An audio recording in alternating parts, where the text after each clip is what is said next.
In this lesson, let's dig a little bit deeper into selection. Previous lesson, we looked at the basic selection tool.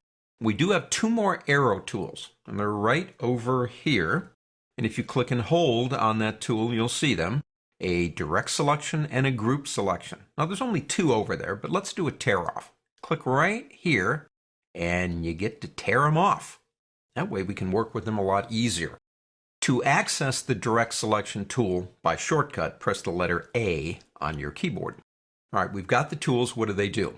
Well, if we go back to our selection tool for a second and we click, we select the object. I can shift click and select another object. But you'll notice the objects always have a bounding box around them. Now, we'll talk about that a little bit later, but it allows us to rotate or resize the images. You know, it's just a simple way to do it. All right, let's go back out of here again. Now let's go ahead and click on the selection tool. This one here, I guess I should do it down here since I have it there. If I click again, it really doesn't look much different, but you will notice there is something missing, the bounding box. Now the bounding box is what we use to control like rotation and resizing. So let's say accidentally you picked up this tool, but you really want to resize it quickly, so you have to go back to the other tool. Now, hold on the Control key, and you'll get it back again if you let go. It's like a toggle.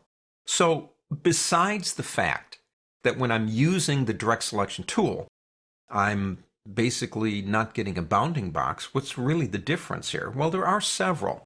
One of them means, like for example, if I come out of here, if I touch right here, what that means is I can select just that anchor point. Now we're getting ahead of ourselves here, but it allows me to change just that one point. You can't do that with the selection tool.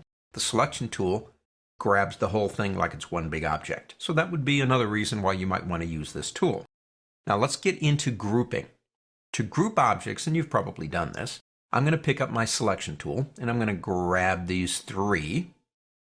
Oh, incidentally, when you're working with the selection tool, all you have to do is touch an object to select it, and it will be more than glad to take all three of them into a group. Now, right now, it's a temporary group. We can move it around, do whatever we want. But as soon as we click out here and come back, they become individual objects again.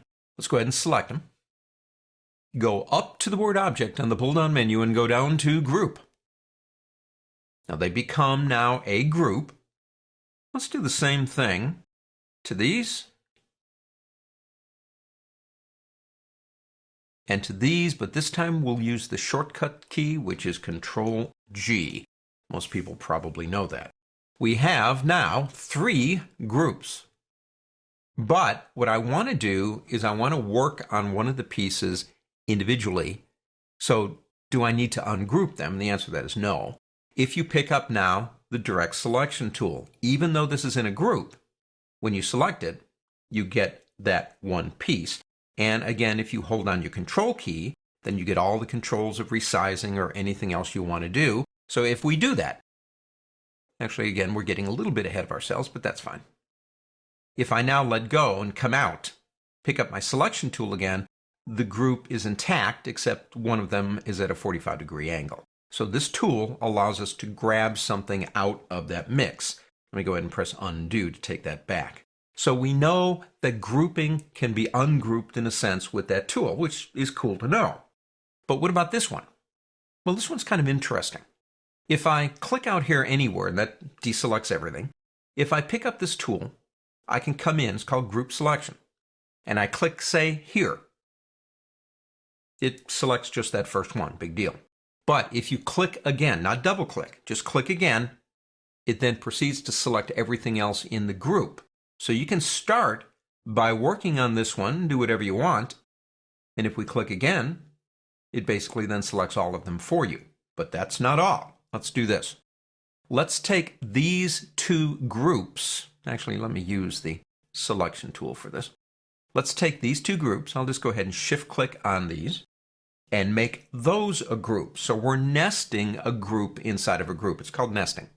Go up to the word object and select group.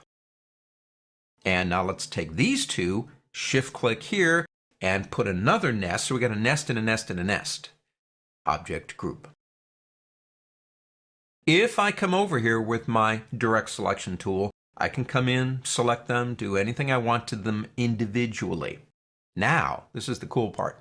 If we pick up this tool right here, and I click on this one, I have that control over one. If I click again, I now can move or control those. If I click again, I now select the other group. If I click again, I select the other group. So that tool allows you to work and dig down into multiple nested grouped images. And believe me, if you do complicated Illustrator graphics, you probably do have groups within groups within groups. And that's what that tool is born and raised to do for you. Now, if we have them all selected and we want to ungroup them, we have to kind of back out again. So we go to the word object and select ungroup or Shift Control G. And as you can see when we come back out, let's go back to our regular tool. We have a group of these two. These are out of the group. We do that again. And now we have our individual three. And if we want to do that again, we can ungroup these and get back to where we started. So the direct selection tool and the group selection tool take us a little bit further down the selection path. On to the next.